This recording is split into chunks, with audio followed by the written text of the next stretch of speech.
27 তারিখে মাননীয় মুখ্যমন্ত্রী পশ্চিমবঙ্গের তিনি একটি টুইট করে বলেন যে দিল্লিতে নাকি বাঙালিদের সাথে এমন অত্যাচার হচ্ছে, বাচ্চাকেও নাকি ছাড়া হচ্ছে না। কি সেখানে অভিযোগ? যে গত 25 তারিখ একটি বাচ্চা ছেলে এবং তার মা, যার নাম সাজনুর পারভিন, স্বামী মুক্তার খান, বাড়ি মেহবুবনগর, বিনোদনগর, দিল্লি, তাকে নাকি পুলিশ ধরে নিয়ে যায়, দিল্লি পুলিশ ধরে নিয়ে যায় এবং তারপরে তাদেরকে অত্যাচার করে, বাচ্চাটাকে মারে এবং 25,000 টাকা মুক্তিপণ দাবি করে এবং তারা নাকি সিভিল রেসে এসেছিলেন।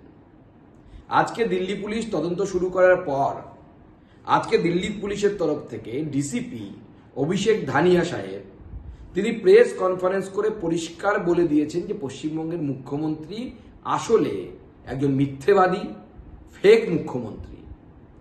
এই পুরো ঘটনাটা তৃণমূল কংগ্রেসের পক্ষ থেকে পরিকল্পনা করে এটা করা হয়েছে।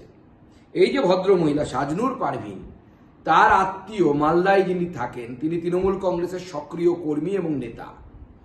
তার প্ররোচনায় এই পারভিন ম্যাডাম তার ছেলেকে নিয়ে এই পুরো গল্পটা ফাঁদে। অথচ দেখা যাচ্ছে সিসিটিভিতে যে দুপুর 12:30টার সময় যে 4 জন পুলিশ কর্মীর কথা বলছেন যারা নাকি সিভিল ড্রেসে এসেছিল, সিসিটিভিতে দেখা যাচ্ছে যে পারভিন ম্যাডাম তার ছেলেকে নিয়ে একা একাই বেরোচ্ছেন স্বইচ্ছায়, অর্থাৎ ওখানে কোনো পুলিশ কর্মী তার বাড়িতে যায়নি।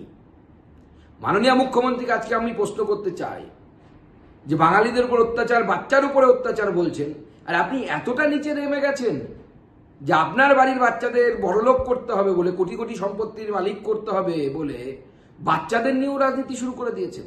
আপনার লজ্জা লাগে না? এইরকম নির্লজ্জ মুখ্যমন্ত্রী, তার ক্ষমা চাওয়া উচিত গোটা দেশের কাছে। এবং এইরকম নির্লজ্জ মুখ্যমন্ত্রী পশ্চিমবঙ্গ এর আগে কোনো দেখেনি। আর আজকে আমি এই প্রমাণটা বারবার পশ্চিমবঙ্গের প্রত্যেকটি হিন্দুকে দেখতে বলবো।